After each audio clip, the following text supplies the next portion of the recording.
Así ocurrieron los hechos, transportándonos en la historia. Se acercaba el final del siglo XIX y Cipriano Castro llegaba al Táchira, año 1899, con la idea de instaurar un nuevo gobierno en el país. La situación no sería tan fácil. Comenzaría desde el Táchira y arrancaría hacia la capital de Venezuela. Así comenzó el dominio de los andinos en el poder de Venezuela. Juan Vicente Gómez, o Cipriano Castro y Juan Vicente Gómez en su momento. Aquí, en Así ocurrieron los hechos, le contamos cómo fue. Cipriano Castro nació aquí, en Capacho, el 12 de octubre de 1858. Fue el primero de una serie de presidentes andinos. Incursionó activamente en la política en 1876, oponiéndose a la candidatura a la presidencia del Táchira del general Francisco Alvarado, llegando a participar en la Gran Toma de San Cristóbal por un grupo de autonomistas que pretendían separar al Estado de la región andina. En 1886 invade al Táchira con las tropas de Carlos Rangel Garbiras, siendo entonces cuando logra sus primeros triunfos militares al derrotar al coronel Evaristo Jaimes en Capacho Viejo y al propio gobernador Espíritu Santo Morales en Rubio. Castro viene al Táchira, donde, ayudado por Gómez, organiza un ejército contra la revolución, consiguiendo nuevos triunfos y llegando hasta Mérida, de donde se regresa al triunfar Crespo con los legalistas en el país. Se asila en Colombia por 7 años, hasta que en 1899 invade de nuevo al Táchira en compañía de su inseparable Gómez, el 23 de mayo en la acción conocida como la Invasión de los 70. De victoria en victoria avanza hacia el centro, librando su última batalla en Tocuyito, por lo que el gobierno cae y Castro, con su revolución liberal restauradora y sus nuevos hombres, nuevos ideales, nuevos procedimientos, entran triunfantes a Caracas el 22 de octubre de 1899, convirtiéndose en el primer magistrado de Venezuela hasta el diciembre de 1908. Ese 22 de octubre comienza una nueva etapa política en Venezuela, en donde muchos no estaban de acuerdo con las decisiones de Castro.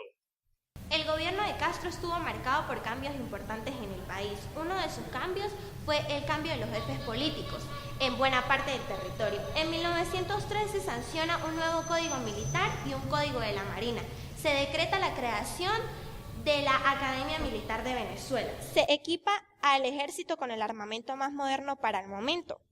Castro fue fuerte de quien osara oponerse. Se puede decir que su gobierno fue el puente entre la Venezuela feudal y el comienzo de la modernidad.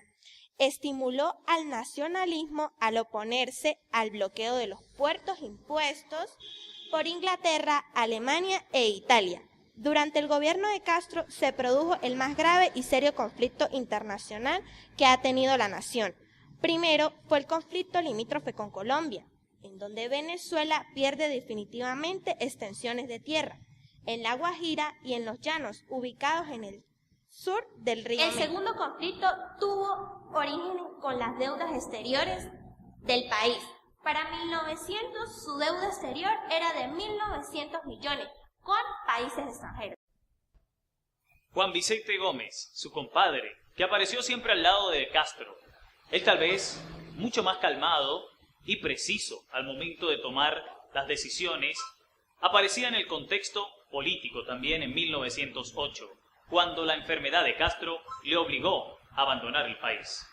En ese año 1908 deciden el viaje a Europa, debido a las condiciones de salud en las que se encontraba el general Gómez. Padecía de fiebre y molestias urinarias. Entre las personas que lo fueron a despedir se encontraba el propio Juan Vicente Gómez. Esta circunstancia de ausencia la utilizaría sin contemplaciones su compadre Gómez para dar un golpe de Estado y quedarse por 27 años con un poder absoluto dictatorial en Venezuela. Gobernaría directamente o indirectamente bajo gobiernos títeres civiles que le obedecían.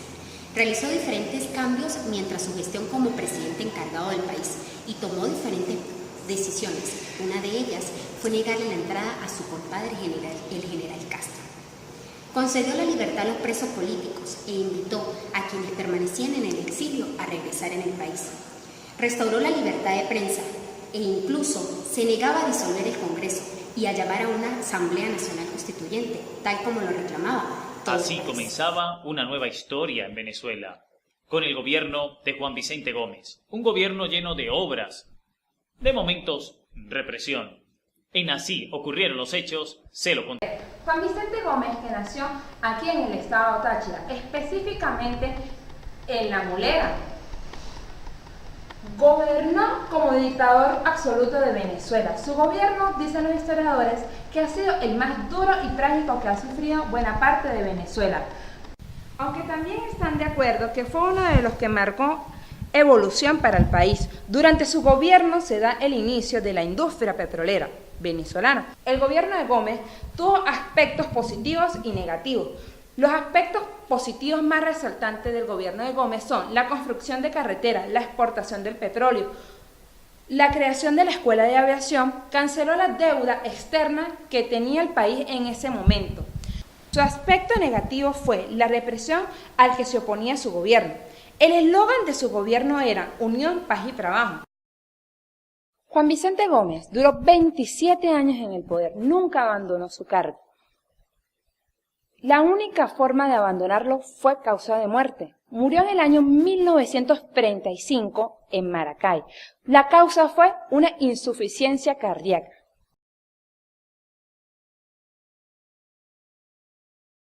Y desde aquí, desde la casa natal de Cipriano Castro, terminamos nuestro recorrido. 1899-1935, años que marcaron dos gobiernos, historias distintas, un recorrido que comenzó en ese nuevo siglo para Venezuela. Y así concluimos, así ocurrieron los hechos, transportándonos en nuestra historia.